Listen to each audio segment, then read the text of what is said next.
This is the program 1. The Java.util scanner. Import scanner class para makakuha tayo ng user input.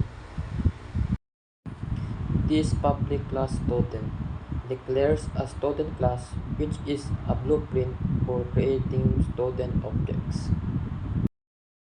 This string program, these are the attributes of a student. Every student object will have its own name, ID, and program.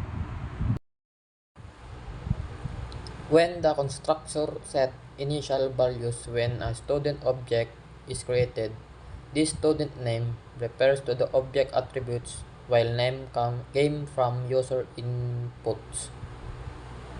So, ito naman yung mga method para display the student info on the screen. So, yung main method nito, program start here.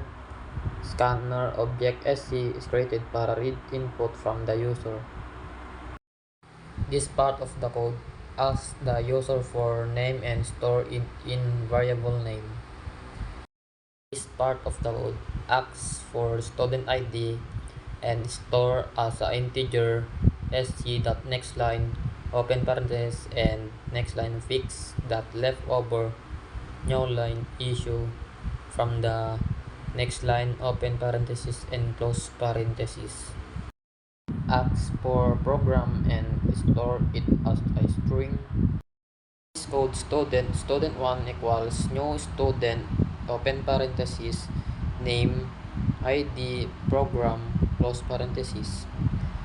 It creates a student object called student1 dot constructor set the object attributes with the input values.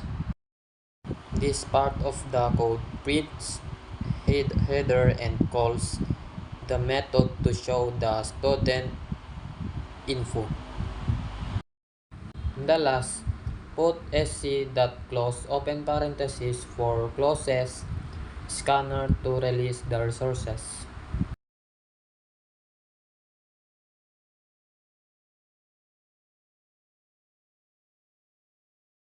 And now program 2, student plus course registration.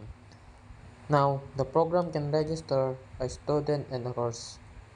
Show how multiple class and object work together. Import Java.util scanner. Ginagamit ang scanner para makakuha ng input mula sa user gamit ang keyboard. This allows the program to read user input. Sa public class course, ito ang class na tinatawag na course. Ang class ay parang blueprint o template para gumawa ng objects. Sa program na ito, ang class ay nagre-represent ng isang course. So, ito naman yung mga variables. String course code, string course title, int units. Ito ang mga variables na mag-i-imbak ng course information, course tulad nito, course code ng mga subject, course title, pangalan ng subject, units ng subjects. These variables store the data of the course. So, ito naman yung constructor. Ang constructor ay special method na ginagamit para mag-set ng values sa object kapag ito ay ginawa. So, ito naman yung mga method to display the course. Ito ay method na ginagamit para ipakita ang course information sa screen. Kapag tinatawag ang method, ipiprint ang course code, course title, units. Public static void main. Ito ang starting point ng Java program. Dito nagsisimula ang execution ng program. Scanner SC.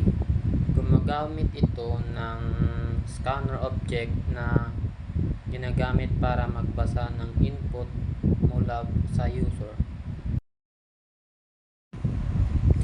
Hinahanap ng program ang course code mula sa user at sinisave ito sa variable na code.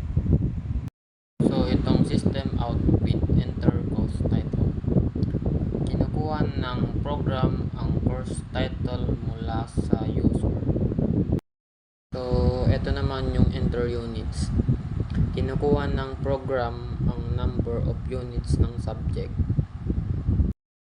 Sa course 1, dito gumagawa ang program ng object na tinatawag na course 1. Mula sa course class, ang constructor ang naglalagay ng value sa object. So, dito, displaying course information.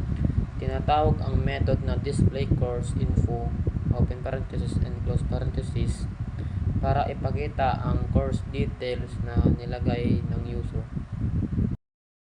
So, dito sa SC close, open parenthesis and close parenthesis, isinasara ang scanner para matapos ang paggamit ng input resources. Ang program 3 ay pinagsama ang program 1, student information, at program 2 ay course information para makagawa ng student registration system. Sa program na ito, hinihingi ng system ang student details at course details mula sa user, ginagamit ang scanner. Pagkatapos makuha ang impormasyon, gumagawa ang program ng students object at course object gamit ang construction para ma-store ang data.